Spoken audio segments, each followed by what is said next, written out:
Depuis un certain temps, mes messages sont axés sur la maturité. Vous savez qu'une église qui bouleverse, c'est une église qui est mature. La puissance n'a aucun pouvoir dans l'immaturité. Je vous ai parlé de l'enfant à qui on a donné le billet de 5 000 qui entra à la boutique. Avec 5 000 francs, tu peux aller au marché puis nourrir toute une famille. Ils ont donné 5 000 francs à un enfant, il est rentré dans une boutique, il a payé des bonbons pour 5 000 francs. La puissance n'a pas de force dans les mains d'une personne immature. Une église chrétienne avec Jésus le plus puissant, mais immature ne sert à rien. Quand on est bébé, quand on se lève le matin, on pleure pour rappeler aux gens qu'on est un ventre qu'on doit mettre à manger dans notre ventre. Je sais de quoi je vous parle, j'ai 3 clients chez moi à la maison. J'ai 3 clients et ils se suivent, ils sont très petits. Donc le matin, on nous dit bonjour d'abord avec nourrissez-moi. Un enfant quand il se lève, il pense à son ventre. Un papa quand il se lève, il pense au ventre des personnes qu'il doit nourrir. Un chrétien immature est focus sur ses problèmes. Un chrétien mature commence à se demander, est-ce que celui qui est à côté de moi va bien? Est-ce que ton voisin va bien? Est-ce que quand tu t'es assis, tu l'as regardé? Pourquoi c'est maintenant que tu le regardes? Tu t'es pas rendu compte qu'il y avait quelqu'un qui était à côté de toi? Regarde la soeur qui est à côté, est-ce qu'il y a une bague sur son doigt? S'il n'y a pas de bague, c'est qu'elle ne va pas bien. Parce que le bonheur des femmes est vraiment rattaché à la bague qu'elle porte. Elle ne va pas bien. Ta voisine ne va pas bien. Regarde, tape ta voisine, dis voisine, je sais que tu ne vas pas bien.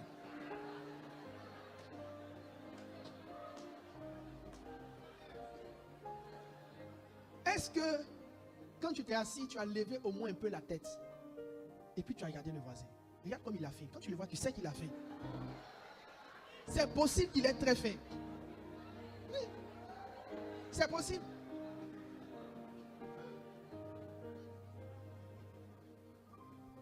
C'est vrai, on rit. Mais est-ce que vous savez que des gens rentrent ici avec des douleurs, des problèmes? Ils ressortent avec leurs douleurs et leurs problèmes. Et personne ne peut discerner. Quelqu'un qui rentre, qui ne parle pas, qui ne rit pas, ça ne te dit pas quelque chose? Est-ce que moi, quand je parle, ma manière de parler qui est doux comme ça, moi je parle, tout le monde rit, lui seul, il ne rit pas. Tu ne trouves pas qu'il devrait avoir un problème? Avant, je me fâchais quand les gens ne riaient pas. Je trouve qu'ils ne sont pas contents. Maintenant, j'ai compris au fait qu'il y a des gens qui ont des problèmes. Le seul problème dans les problèmes des gens, c'est qu'on a des frères qui ne se soucient pas des gens. Vous savez, quand les gens ont des difficultés, tu sais, regarde-les simplement. Si ça ne va pas, tu sais. Il y a comme un flair que Dieu donne à l'homme pour sentir quand quelqu'un ne va pas. Et moi, je suis pasteur. Quand je vous vois, je sais qui ne va pas. Je sais qui ne va pas. Quand je te vois, je sens que ton âme est accablée. Je sens que ton esprit est troublé. Je sens que tu es défié par certaines situations. Malheureusement, ton voisin qui est à côté n'est pas intéressé par ça.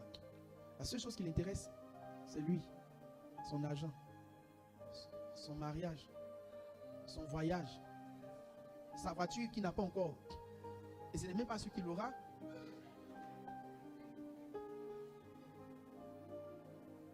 Maintenant, qu'est-ce que la Bible dit sur ce sujet? La Bible dit, recherchez le bien de la ville où je vous ai emmené en captivité. Priez l'Éternel en sa faveur. Parce que votre bonheur dépend du sien. Il y a des bonheurs qui sont interdépendants. En fait, quand vous observez parfaitement dans la Bible, on se rend compte que peut-être que vous ne le voyez pas bien, mais le bonheur de quelqu'un agit sur ton bonheur à toi. Regarde moi-même qui te prêche l'évangile. Si ma femme m'a lapidé casserole en venant, comment je peux te prêcher l'évangile avec tout mon cœur? Mais ce que tu ne sais pas, c'est que c'est moi qui te prêche et ta semaine est bénie. Je suis le canal par lequel Dieu donne des paroles à ta vie, aux circonstances de ta vie. Maintenant, imagine-toi ce matin, je suis rentré triste. Je vais te prêcher, pas la parole, mais je vais te prêcher mon amertume. Maintenant, combien sont ceux qui sont assis ici qui ont prié pour moi? Ils ne sont pas, hein? Il dit le bonheur, il dit ton bonheur dépend du sien. Si le bonheur peut dépendre du sien, c'est que le malheur aussi dépend du sien. Le bonheur est interdépendant, le malheur aussi est interdépendant. Dans un foyer, quand monsieur est béni, madame est bénie, le bonheur pour vous deux. Quand monsieur est béni, puis la femme est piquée. C'est très fort. Tu dors, elle te réveille. L'argent de popote.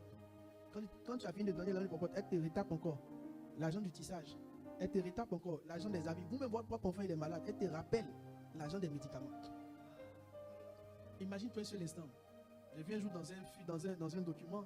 Ce n'est pas un film, une histoire réelle. La femme, pendant l'anniversaire de son homme, elle lui a offert une voiture. Ce genre de femme.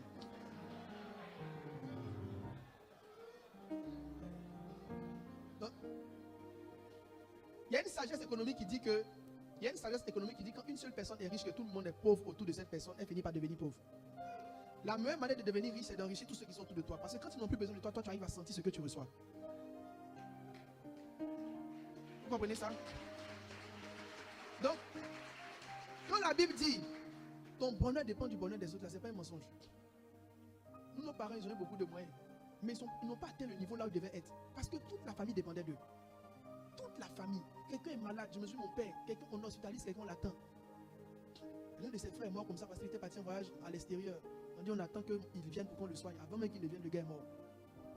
Donc c'est des faits réels, mais c'est des faits qui sont spirituels. Notre bonheur est rattaché au bonheur de quelqu'un d'autre. Ça veut dire laisser quelqu'un dans le malheur pendant longtemps est en train de prophétiser ou d'annoncer toi-même ton propre malheur. Aussi longtemps que ceux qui sont autour de toi vont mal, c'est une question de temps, bientôt ça va t'attraper. J'aime bien ce que Mardochée a dit à Esther. Il a dit à Esther, ah Esther, parce que ça va chez toi, nous t'aidons dans les problèmes, tu ne nous écoutes pas. Ce n'est pas bon que votre aisance crée en vous une insouciance. Le but de l'aisance, ce n'est pas de te rendre insoucieux. Quand tu lis la Bible, il dit quoi? On est en Esther chapitre 4. Il dit à Esther ceci. Il dit, car si tu te t'aimes maintenant, le secours, la délivrance surgiront d'autre part pour les Juifs. Et toi et ta maison, ton père, vous périrez. Et qui sait si c'est pour un temps comme celui-ci que tu es parvenu à la royauté. Donc, Esther, peut-être que parce que ça va chez toi, tu estimes que ce n'est pas trop important de t'occuper de ce qui se fait à côté. Avant, je ne comprenais pas pourquoi les pays se mettaient ensemble pour combattre le djihadisme. Je me disais, bon, c'est celui chez qui ils ont mis la bombe là. C'est lui qui doit se concentrer pour les battre. Mais après, j'ai compris que si on peut mettre la bombe chez le voisin, c'est qu'on finira par mettre la bombe chez toi.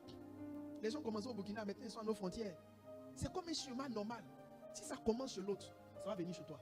Quand tu vas dans ta famille, les gens des foyers qui ne sont pas épanouis, toi, il faut savoir que ça va venir tout doucement chez toi.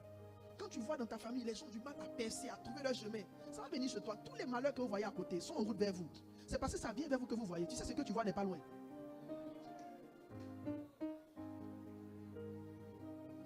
Donc si tu continues à te mettre dans un esprit de je m'en fous de ce qui se passe ailleurs, je m'en fous de ce qui se passe dans la vie des autres, je m'en fous de ce que les autres vivent, tu ne sais pas que tu es en train de planifier toi-même un malheur qui vient vers toi. Il dit ceci dans Corinthiens, il dit ceci, lisons ensemble cette parole intéressante. Il dit si un membre souffre, tous les membres souffrent avec lui. Et si un membre est honoré, tous les membres sont honorés. Tous les membres se réjouissent avec lui. Écoutez-moi bien, quelqu'un qui a mal à la tête ne peut jamais courir. Ce n'est pas les pieds qui lui font mal, c'est la tête qui fait mal. Mais ses pieds ne peuvent pas courir parce que quand les pieds courent, ça secoue la tête. Le mal de tête peut jouer sur la capacité des pieds. Le pied va bien, c'est la tête seule qui va mal. Si on te coupe les pieds et que tu peux utiliser ta main, le jour où tu vas devoir courir, tu vas comprendre que tu manques de pieds. Je suis en train de nous expliquer que la sagesse biblique, c'est de sortir de la voûte de l'égoïsme et d'avoir une vision large et de commencer à développer et à porter des fardeaux autres que nos fardeaux. Et quand quelqu'un commence à porter un fardeau autre que son fardeau, il rentre dans la dimension de ce qu'on appelle l'intercession.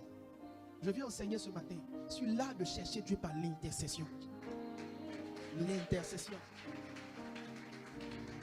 Est-ce que je peux toucher avec toi des sujets auxquels tu n'es pas habitué? Est-ce que je peux toucher avec toi des sujets auxquels tu n'es pas habitué? Je suis sûr que quand tu venais, tu espérais trouver un prophète qui allait te dire ton mariage c'est pour demain. Vraiment, tu ne trouveras pas ça ici ce matin. Je ne vais pas te mentir, ça ne fonctionne pas comme ça. À un niveau de bébé, ça fonctionne. Et si Dieu veut être mature avec toi, il change la donne. Et je pense que Dieu est en train de changer la donne avec toi. Alors je vais dire certaines choses par rapport à l'intercession. Qu'est-ce que serait l'intercession?